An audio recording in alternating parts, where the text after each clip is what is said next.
உமக்கு மேல் ஒருவரும் இல்லையே, எல்லோருக்கும் மேலாக உயர்ந்தவர். உமக்கு மேல் ஒருவரும் இல்லையே.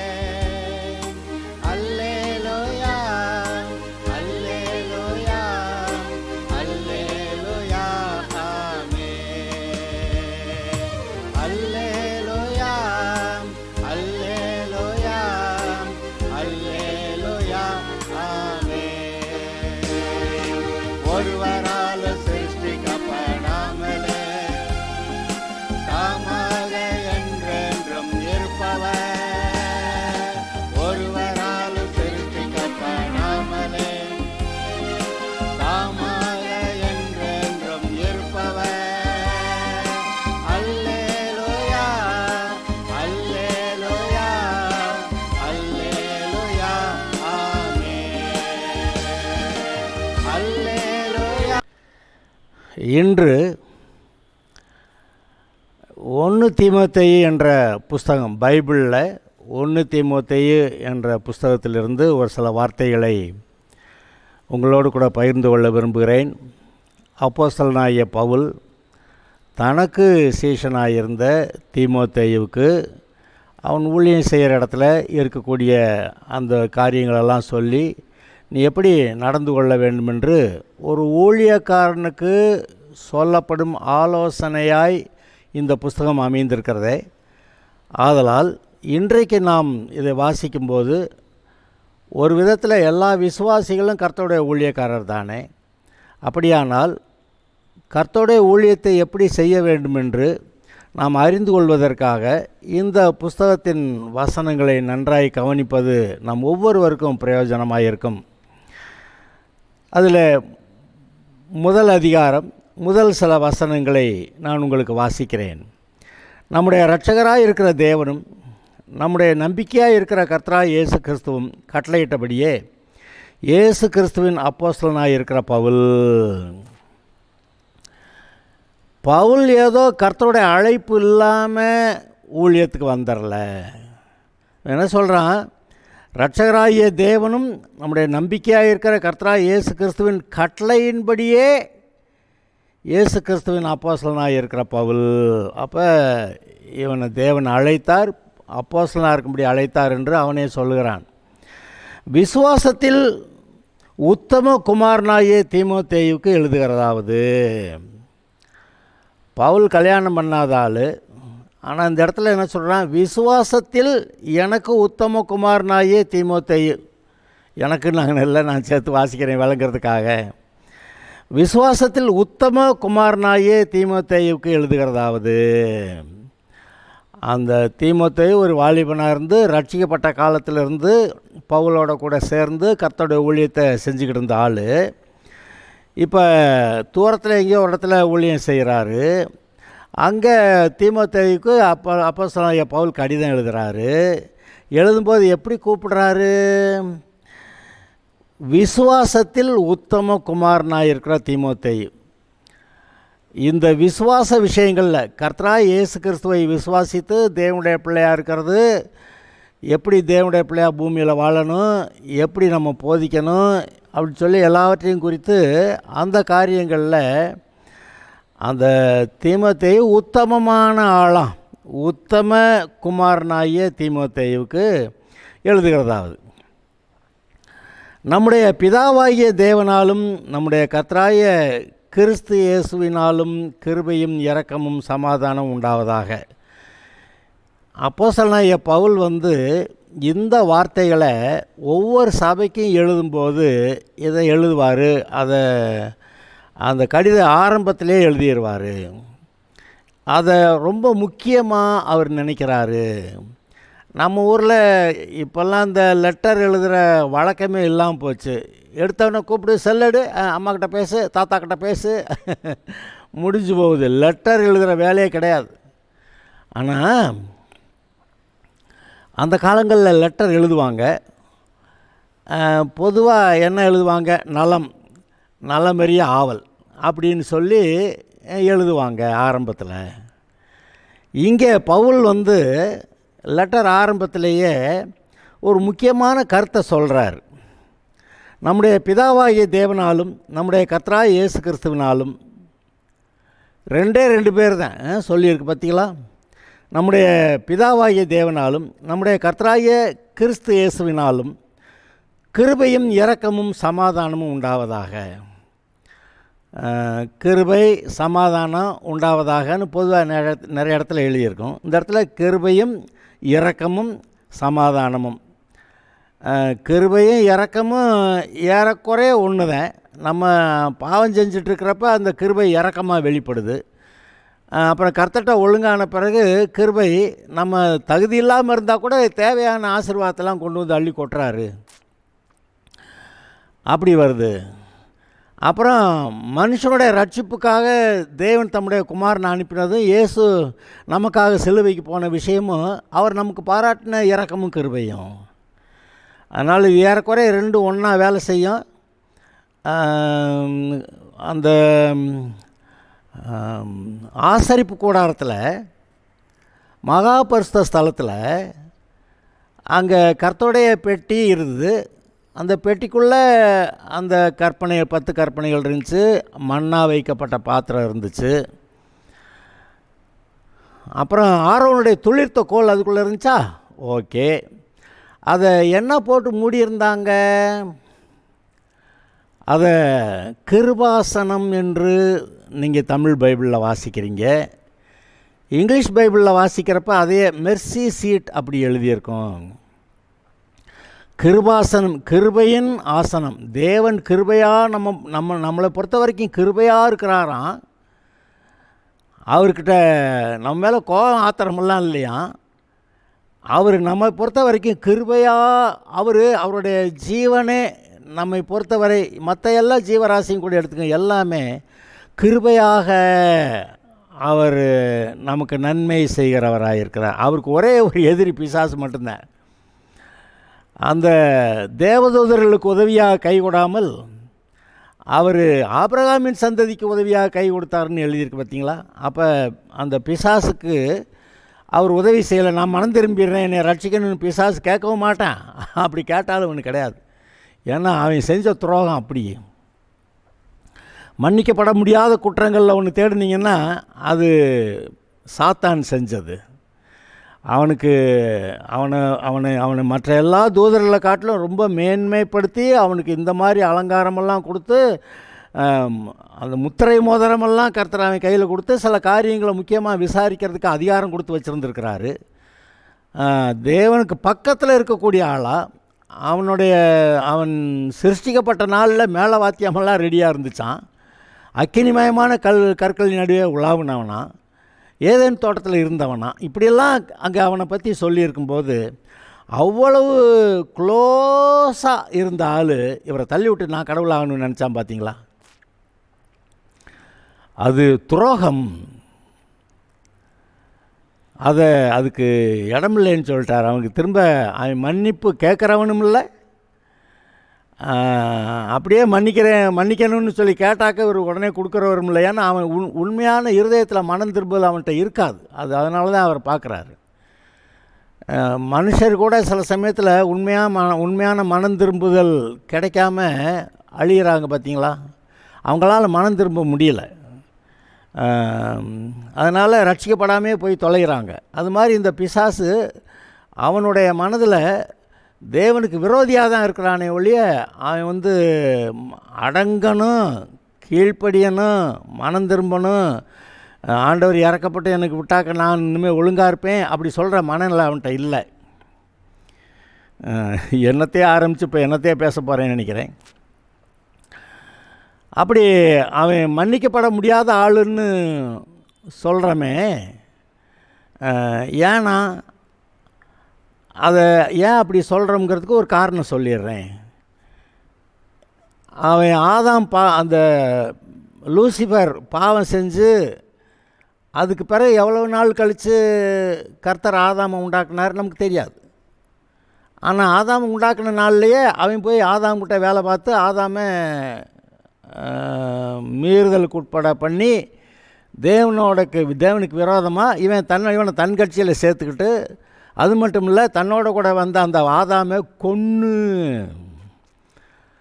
இப்படி யாரும் பிரசங்கிக்க மாட்டாங்க, அவனை பாவத்துக்குள்ளாக்குனான் அப்படி சொல்லுவாங்க. அதனால் அந்த ஆதாம் வந்து பாவத்துக்கு அடிமையானா, பிசாசுக்கு அடிமையானா, நரகம் போகிறவனை ஆக்கினா அப்படின்னு சொல்லுவேன். நானும் அப்படி தான் சொல்லுவேன். ஆனால் இப்போ எக்ஸ்ட்ரா சொல்கிறேன் பாருங்கள். ஆதாமை தம்கிட்ட வர வச்சு அவனை கொன்னான்னா என்ன அர்த்தம்?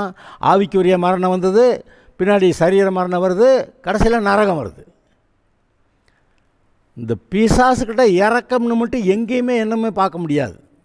இப்போ கர்த்தர் இரக்கமுள்ளவரும் கிருபை உள்ளவருமா அப்படி இருக்கிறாருன்னு சொல்லி பேசிக்கிட்டு இருக்கிறப்ப, இந்த இரக்கமே இல்லாத ஒரு ஆளை பார்க்கணுமானா அது பிசாசு தான் பார்க்குறதுக்காக உங்கள்கிட்ட சொல்கிறதுக்காக சொல்கிறேன். அந்த ஆதாமும் ஏவாளும் இவன் பேச்சை கேட்டு இவங்கிட்ட தானே வந்தாங்க. அப்போ இவங்கிட்ட வர்ற யார்? ஆதாம் ஏவாள் மட்டும் இல்லை, இன்றைக்கி ரட்சிக்கப்பட மாட்டேன்னு பிசாசு கூட இருக்கக்கூடிய எவ்வளோ ஜனக்கூட்டம் இருக்குது. அப்போ கடவுள் வேண்டாம், எனக்கு சாத்தான் போதும் அப்படின்னு சொல்லி வந்திருக்கிற எல்லாரையும் நம்மளை நம்பி வந்திருக்காங்க. இவங்கெல்லாம் நல்லா சுகமாக இருக்கட்டும், இவங்கெல்லாம் வியாதி இல்லாமல் இருக்கட்டும், தரித்திரம் இல்லாமல் இருக்கட்டும், வீட்டில் எல்லாம் குடும்பங்கள்லாம் சந்தோஷமாக இருக்கட்டும் அப்படின்னு அந்த சாத்தான் இவங்களை விட்டானா, இந்த ரட்சிக்கப்படாத ஆட்கள்கிட்ட இருக்கக்கூடிய எல்லா மனவேதனைகளும், வருத்தங்களும், குழப்பங்களும், சண்டைகளும், பாவங்களும், பாலியல் பலாத்காரங்களும், கொலைகளும், கொள்ளைகளும், எந்த மனுஷனாவது நிம்மதியாக இருக்கான் உலகத்தில்? இந்த பிசாசு தன்னிடத்தில் வருகிற யாவரையும் அவன் கொலை செய்கிறான் என்று நான் சொல்லுகிறேன். அது கூட உங்களுக்கு வினோதமாக தெரியுதா? இந்த பிசாசு ஆதி முதல் கொலைபாதகனாக இருக்கிறான் அப்படின்னு எழுதியிருக்கா இல்லையா? பொய்யும் பொய்க்கு பிதாவுமாக இருக்கிறான் அப்படி எழுதியிருக்கு. ஆதி முதல் கொலை செய்கிறவனாக இருக்கிறான் அப்படின்னு எழுதியிருக்கு. அவைகளை நாம் ரொம்ப கவனிக்கலையோ. சும்மா பாவம் செய்ய வச்சுட்டேன், பாவத்தை பற்றி தான் பேசணுமே ஒழிய இந்த பிசாசு நம்மளை மாட்டி விட்டாங்கிறத ரொம்ப பேசுகிறதில்ல. மாட்டி விட்டாங்கிறது மட்டும் இல்லை, கர்த்தர் தான் அந்த சாபத்தை கொடுக்குறார், தண்டனையை கொடுக்குறார். ஆனால் இதுக்கெல்லாம் காரணகர்த்தா யார்? இந்த பிசாசு. ஆதாம் தாங்கிட்ட வந்தால் கொன்னாவன், காயினை தாம்பக்கம் இழுத்துக்கிட்டு ஆபேலை கொல்ல வச்சுட்டு கடைசி காயினுடைய வாழ்க்கையை நாசமாக்கிட்டான். காயினே சொல்கிறான், ஐயோ நான் இப்போ அலைந்து திரிகிறவனாக இருப்பேன், வேகபாண்டு, நிலை இல்லாத வாழ்க்கை எனக்கு அப்படின்னு அவன் சொல்கிறான். அப்படி ஆக்கிட்டான், அவனை சபிக்கப்பட்டவனை ஆக்கிட்டான். நோவா காலத்தில் இருந்த மக்களை அந்த பெண்கள் இந்த பிசாசு கூட கொஞ்சம் ஐக்கியமாகி கடைசிக்கு ராட்சதர்களை பெற்றாங்க. எல்லாத்தையும் நாசமாக்கினானா இல்லையா? பிறகு ஆபிரகாமோட இது யார்? நோவாவுடைய பிள்ளைங்க ஷெம் காம் யாப்பேத். அந்த ஷெம் காம் யாப்பேத்தில் அந்த காம் வந்து அவன் தன் தகப்பன் நிர்வாணமாக இருக்கிறத பார்த்து போய் எங்கேயோ சொல்லி கேலி பண்ணானா. அப்படி சொல்லிவிட்டு அப்புறம் என்னமோ பண்ணியிருந்திருக்கான். கடைசிக்கு நோவா அந்த காமை கூட விட்டுட்டு அவன் மகனை கானானை சபிச்சு விட்டான்னு போட்டிருக்கு. இன்றைக்கி சபிக்கப்பட்ட கானானை அந்த கானானியர்களை கொண்டுட்டு தான் இஸ்ரவேலரை கொண்டு வந்த தேசத்தில் குடியேற்றுறாரு.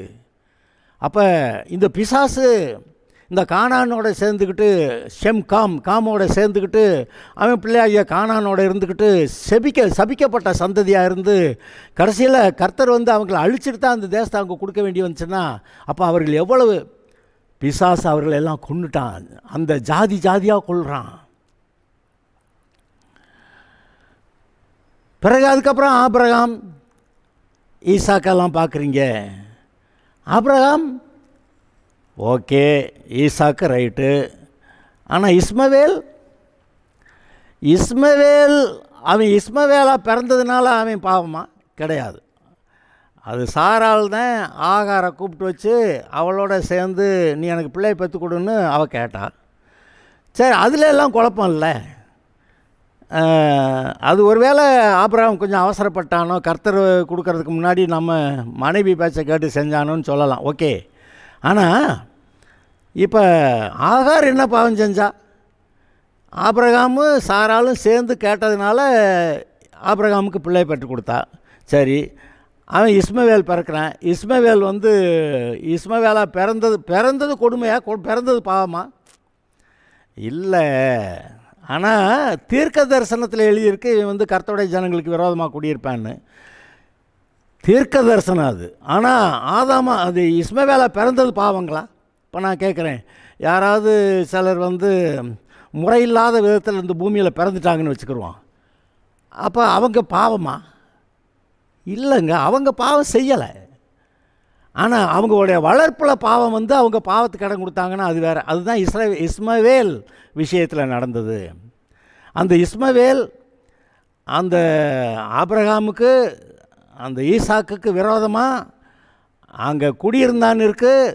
இன்றைக்கும் இந்த இஸ்மவேலுடைய சந்ததி அவர்கள் எல்லாரும் ஆபிரகாமோட ஈசாக்கோட அவங்க நல்ல ஒரு ஐக்கியத்தில் வர முடியலை. இன்றைக்கி இஸ்ரவேல் ஜனங்களுக்கு அவங்க தான் எதிரிகளாக குடியிருக்கிறாங்க. அப்போ இந்த பிசாசு கூட போய் சேர்ந்தா, பாவத்துக்கு போனால் பாவம் செய்கிறதுன்னு மட்டும் சொல்கிறோம். ஆனால் பாவத்துக்கு போகிறப்ப யார் பேச்சை கேட்டு பாவத்துக்கு போகிறான்? பிசாசு பேச்சை கேட்டு. அந்த பிசாசுக்கிட்ட போகிற எல்லாரையும் அவன் கொல்றாங்க. கொலைபாதகன், ஆதி முதல் மனுஷ கொலைபாதகன் இயேசுவை சொல்கிறார். அப்போ அப்படி ஒரு அது இரக்கமே இல்லாத, அதை சொல்ல இரக்கமே இல்லாதங்கிறதுக்கு ஒரு சின்ன எடுத்துக்காட்டு நல்லா சொல்லணும்ல, அதை நான் சொல்கிறேன். ஏங்க, இயேசுவை சிலுவையில் ஏற்றுனானே இந்த பிசாசு, அந்த சிலுவையில் இருக்கிறப்ப அவனும் பிசாசு நேரடியாக இயேசுவோடைய மனநிலையில் பேசுவான்.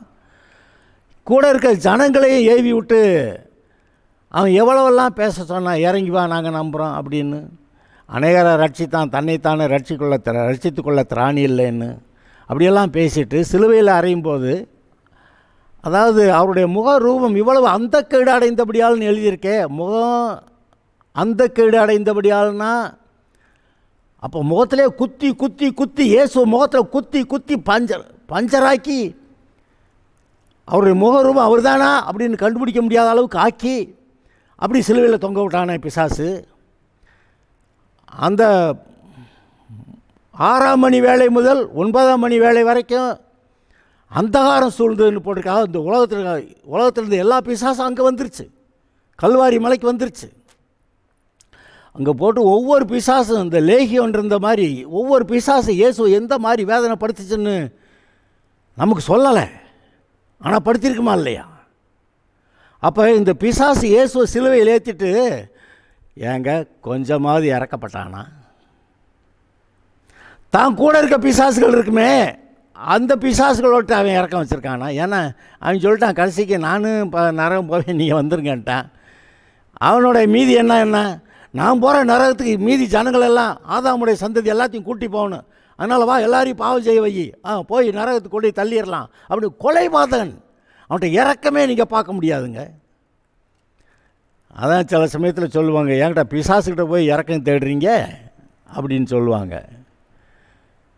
பிசாசுக்கிட்ட இறக்கமே கிடையாதுங்க. யார் கர்த்தரை விட்டு இந்த பிசாசு கூட போய் சேர்றானோ, பிசாசுக்கிட்ட போகிறானோ, பிசாசு கட்சியில் சேர்றானோ, பிசாசு கூட ஐக்கியம் வைக்கிறானோ, அவங்கள எல்லாரையும் அவன் ஆதி முதல் கொன்னுக்கிட்டே இருந்திருக்கிறான், கொன்று நரகத்துக்கு அனுப்பிட்டு இருந்திருக்கிறான். இறக்கமே இல்லாத ஒரு ஆள் அப்படின்னு.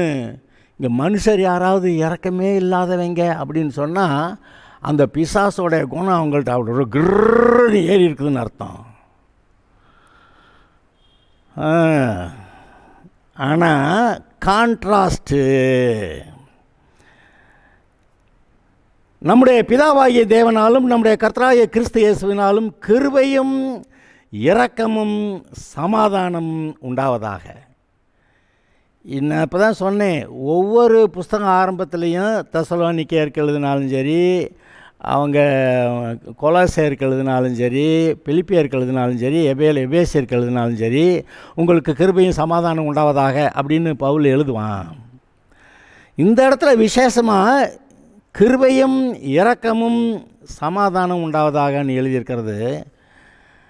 எஸ், இருக்கிற சூழ்நிலைகளில் தீமோத்தேயுக்கு கர்த்தருடைய இரக்கமும் கொஞ்சம் தேவைப்படுதுன்னு நினச்சி பவுல் எழுதுறத நீங்கள் நிதானித்து பார்த்தா விளங்கும். இன்றைக்கி நீங்களும் நானுமே பல சமயங்களில் கிருபை மட்டும் இல்லை, கர்த்தருடைய இரக்கமும், ஆண்டவரே உம்முடைய இரக்கம் எனக்கு உண்டாகட்டும், என்னை விடுவிக்கணும், என்னை காப்பாற்றணும், என்னை மன்னிக்கணும், நான் ஒழுங்காக இருக்கேன் அப்படின்னு சொல்லி கர்த்தருடைய இரக்கத்தை தேடி நம்ம வந்து கேட்கலையா? கேட்குறோம். அப்போ வெறுமனை கிருபை மட்டும் இல்லை, இரக்கம். அந்த கிருபையும் இரக்கமும் ரெண்டும் ஒன்று, ஏறக்குறைய ஒன்று தான். இந்த இரக்கங்கள் நமக்கு அதிகமாய் தேவைப்படுகிறது. எப்போ நம்ம தப்பு பண்ணிட்டோம்னா, ஐயோ ஆண்டவரே எனக்கு மன்னிக்கணும், உம்முடைய இரக்கம் வேணும்னு கேட்போம். அப்புறம் இது மன்னிக்கப்பட்டு மனசு சரியானவுடனே, கர்த்தாவே உம்முடைய கிருபையினால், ஆண்டவருடைய கிருபை, ஆண்டவர் கிருபையினால் எனக்கு கொடுத்த இந்த ஆசீர்வாதங்கள் அப்படின்னு நீங்கள் சொல்லுவீங்க. அப்போ கிருபையும் இரக்கமும் அங்கே சேர்ந்து வேலை செய்யுது. இந்த கிருபையும் இரக்கமும் அடுத்தது ஒரு வரி போட்டிருக்கு, வார்த்தை போட்டிருக்கு பார்த்தீங்களா, சமாதானமும். இன்றைக்கு மனிதர்கள், ஏன் அநேக விசுவாசிகள் கூட சமாதானம் இல்லாத வாழ்க்கை வாழுகிறார்கள். ஏன்னா அவங்க இருதயத்தில் ஏதோ குழப்பத்தை உள்ளுக்க வச்சுருக்காங்க. பாவிகளுக்கு சமாதானம் இல்லைன்னு எழுதியிருக்கா இல்லையா? பாவிகளுக்கு சமாதானம் இல்லை, அக்கிரமக்காரருக்கு சமாதானம் இல்லை. இந்த சமாதானம் வந்து இயேசு சீஷர்கள்ட்ட சொல்கிறப்ப, என்னுடைய சமாதானத்தை, இந்த உலகம் கொடுக்குற மாதிரி இல்லை, என்னுடைய சமாதானத்தை நான் உங்களுக்கு வைத்து போகிறேன்றார். அந்த சமாதானத்தை நான் இப்போ அதை பேசிக்கிட்டு இருக்கேனே, அந்த சமாதானத்தை நீங்கள் காத்து கொண்டு இருக்கிறீங்களா? அல்லது ஏதாவது சில வருத்தங்கள், வேதனைகள், அதாவது எதையோ ஒரு தவறாக பண்ணிவிட்டு மன நிம்மதி இல்லாமல் குழப்பத்தில் ஏதாவது பண்ணிட்டு கிடக்கிறீங்களா? நீங்கள் எந்த இடத்துல விழுந்தீங்களோ அந்த இடத்துல எழுந்திருச்சாதான் மறுபடியும் இருதயத்தில் சமாதானம் வரும். இல்லாட்டி சமாதானம் வராதுங்க. கிருபையும் சமாதானமும் தேவனால் உண்டாக கிடையாது, வேறு எங்கேயும் அது இல்லை. வேறு யாருமே நமக்காக கிருபையும் சமாதானத்தையும் சம்பாதிக்கலை, இயேசு கிறிஸ்து மட்டுமே. அதுவும் பிதாவோடைய டைரக்ஷனில் இயேசு வந்து நம்முடைய பாவங்களுக்கு பரிகாரம் செஞ்சு நம்முடைய ஜீவனுக்கு, நமக்கு ரட்சிப்பு உண்டாக, நம்முடைய வாழ்வுக்கு தேவையான சகலத்தையும் கொடுப்பதற்கு அவர் வந்து அனுப்பினதுனால, தகுதியில்லாத நமக்கு அவர் செஞ்சு முடித்ததுனால அது கிருபை சமாதானம்னு சொல்கிறோம். கிருபை இரக்கம் சமாதானம்னு. இந்த ரட்சிப்பின் கிரியையை செஞ்சது உலகத்தில் வேறு யாராவது இருக்காங்களா? இயேசு கிறிஸ்து மட்டுமே மனிதனுடைய பாவங்களுக்காக சிலுவையிலே பரிகாரம் செய்து மறுபடியும் தேவ சமாதானத்தை நமக்கு ஏற்படுத்தியிருக்கிறார். அதாவது மனுஷன் பாவம் செஞ்சு பிசாசுக்கிட்ட போன பிற்பாடு மனுஷனுக்கு தேவனுக்கு பகை, ஆத்திரமும் கோபமும், இவனை கொல்லணும், இவனை நாசமாக்கணும், அப்படி தான் தேவனுடைய மனசு இருக்குது. ஏன்னா இவன் பிசாசு கூட போய் சேர்ந்துக்கிட்டான். ஆனால் இயேசுனார் குறுக்க வந்து மனம் திரும்பி வர்றவங்களை நீங்கள் ஏற்றுக்கணும் அப்படின்னு சொல்லி இயேசுனார் கேட்குறதுனால, இயேசு அதுவும் கூட அந்த பாவத்துக்கான தண்டனை இயேசு ஏற்றுக்கிறார். அப்படி வர்றதுனால அந்த இலவசமாய் ஒரு கிருபை இரக்கம் இந்த ரட்சிக்கப்படுகிறவனுக்கு கிடைக்குது. அதை நினைத்து பாருங்கள். இன்றைக்கு நான் இப்போ இதை பேசிகிட்டு இருக்கிறப்ப நீங்கள் ஏதாவது சமாதானத்தை இழந்திருந்தீங்கன்னா நீங்கள் அதை திரும்ப பெற்றுக்கொள்ளணும். மனம் திரும்பினாதான் கிடைக்கும், வேறு எந்த விதத்திலும் கிடைக்காது. மனம் திரும்புதல்ங்கிறது அவரவருடைய மனசாட்சி சம்பந்தப்பட்டது.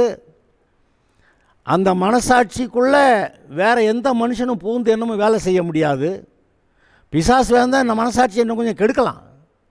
ஆனால் கர்த்தர் மட்டும்தான் அந்த மனசாட்சியை சரி பண்ணி உங்கள் மனசாட்சியை சுத்திகரித்து நீங்கள் கர்த்தருக்கு ஊழியம் செய்ய உங்களை தகுதியுள்ளவர்கள் ஆக்குறாருன்னு எபிரேயர் 9:14 எழுதியிருக்கு. அவர் தம்முடைய ஆவியினாலே இயேசுவின் இரத்தத்தை கொண்டு உங்களுடைய மனசாட்சியை சுத்திகரிக்கிறதுனாலே நீங்கள் தேவனுக்கு ஊழியம் செய்ய ஆயத்தமாக இருக்கிற, அப்படி தான் எழுதியிருக்கு. அப்போ அந்த மனசாட்சியை சுத்திகரிக்கிறதுக்கு அவர் மட்டும்தான், வேறு யாரும் கிடையாது. அதனால தான் பிதாவாகிய தேவனாலும் கர்த்தராகிய இயேசு கிறிஸ்துவினாலும் உங்களுக்கு கிருபையும் சமாதானம் உண்டாவதாக. எங்கே வேறு யாராவது இந்த மாதிரி சமாதானத்தை கொடுக்க சொல்லுங்கள். அது தேவன் கொடுக்க சமாதானம் இல்லை. இந்த உலக சமாதானம் பேசுவாங்க, எல்லாம் கட்ட பஞ்சாயத்து பேச்சு தான். பெரிய தேசங்களில் பெரிய தலைவர்கள் உட்காந்து பேசுகிறாங்கன்னு நினைக்கிறீங்களா? சமாதான பேச்சில் அவனவனுக்கு காரியம் ஆகணும், அதனால் அட்ஜஸ்ட் பண்ணி பேசிட்டு போகிறாங்க, அவ்வளவுதான். உண்மையான சமாதானம் சொல்கிறாரு, நான் கொடுக்குற என்னுடைய சமாதானத்தை கொடுக்குறேன் அப்படின்றார் இயேசு. நீங்கள் உண்மையாகவே இப்போ சமாதானம் இல்லாத இருக்கிற ஆள் யார் இருந்தீங்கன்னா, நான் மறுபடியும் சொல்கிறேன், நீங்கள் எந்த இடத்துல விழுந்தீங்களோ அந்த இடத்துல எழும்ப. வெளிப்படுத்தின விசேஷம் 2வது அதிகாரத்தில் சபைகளுக்கு எழுதின கடிதத்தில் இயேசு எழுதியிருக்காரா இல்லையா? எந்த இடத்துல விழுந்தியோ அந்த இடத்துல எழுந்துரு. நீங்கள் அந்த இடத்துல மனம் திரும்பணும். அந்த இடத்துல மனம் திரும்பினா கர்த்தர் ஒரு மன்னித்து சமாதானத்தை கொடுப்பார். அப்புறம் இன்னொரு விஷயம், அடிக்கடி அதே பாவத்தை செஞ்சால் அப்புறம் மனம் திரும்பி சமாதானமாக கிடைக்கும். ஆனால் முதல் தடவை உடனே சமாதானம் வந்துடும். 2வது தடவை பாவம் செஞ்சு வர்றப்ப ஒரு மணி நேரம் கழித்து வருதுன்னு வைங்க, மனம் திரும்பி ஐயோ அதனை கதறி ஜெபம் பண்ண ஒரு பாடு கொஞ்சம் நேரம் ஆகும். அப்புறம் 3வது தடவை அதே பாவம் செஞ்சிங்கன்னா 10 நாள் ஆயிரும். அப்புறம் கெஞ்சி மண்டாடி போராடி ஆண்டவரே அப்படி தான், அதுக்கப்புறம் தான் சமாதானம் வரும். மறுபடியும் அந்த பாவத்தை செஞ்சிங்கன்னா 6 மாதத்துக்கு சமாதானம் இல்லை, போட்டு தள்ளிடுவார். நீ ஆண்டா எத்தனை தடவை நீ இப்படி பண்ணிக்கிட்டு இருக்க.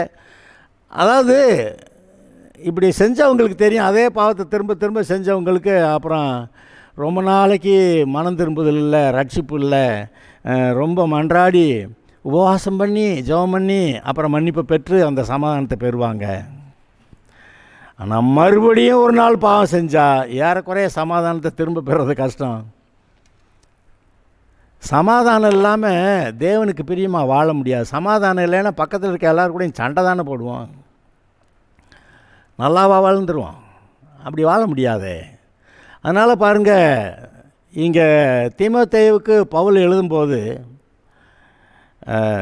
பிதாவாகிய தேவனாலும் நம்முடைய கர்த்தராகிய இயேசு கிறிஸ்துவினாலும் கிருபையும் இரக்கமும் சமாதானம் உண்டாவதாக அப்படின்னு எழுதுறத பார்க்குறீங்க.